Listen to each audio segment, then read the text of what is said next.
చాలామంది అంటుంటారు ఈ గ్రహణ సమయంలోని గర్భిణీ స్త్రీలు ఆహారంగా తీసుకోకూడదు అది ఇది అంటుంటారు.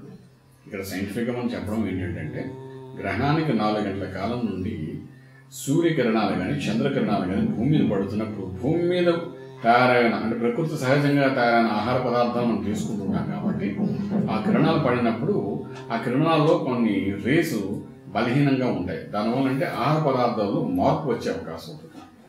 అలా మార్పు రావడం వల్ల అటువంటి ఆహారం తీసుకోవడం వల్ల మనకు అనారోగ్యం వచ్చే అవకాశం ఉంటుంది. కాబట్టి గ్రహణానికి కొంతకాలం ముందు అంటే కనీసం ఒక 3-4 గంటల ముందు నుండి ఆహార నియమాలు పాటించాలని, గ్రహణం విడిచిన తర్వాత కూడా 1 గంట కాలం వరకు ఈ ఆహార నియమాలు పాటించాలని అంటారు.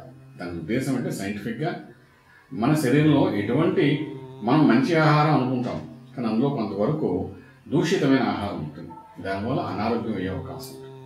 ఆ ఉద్దేశం చెప్పే తప్ప ఇంకేం కాదు. గ్రహణం అనేది ప్రతి ఒక్కరు చూడొచ్చు, చక్కగా గ్రహణ దర్శనమైన వాళ్ళందరూ చేసుకోవచ్చు, ఎటువంటి దోషం లేదు. ఆహార నియమాలు కొంచెం జాగ్రత్తగా పాటిస్తే బాగుంటుంది చెప్పేది. శుభం ప్రియాలి.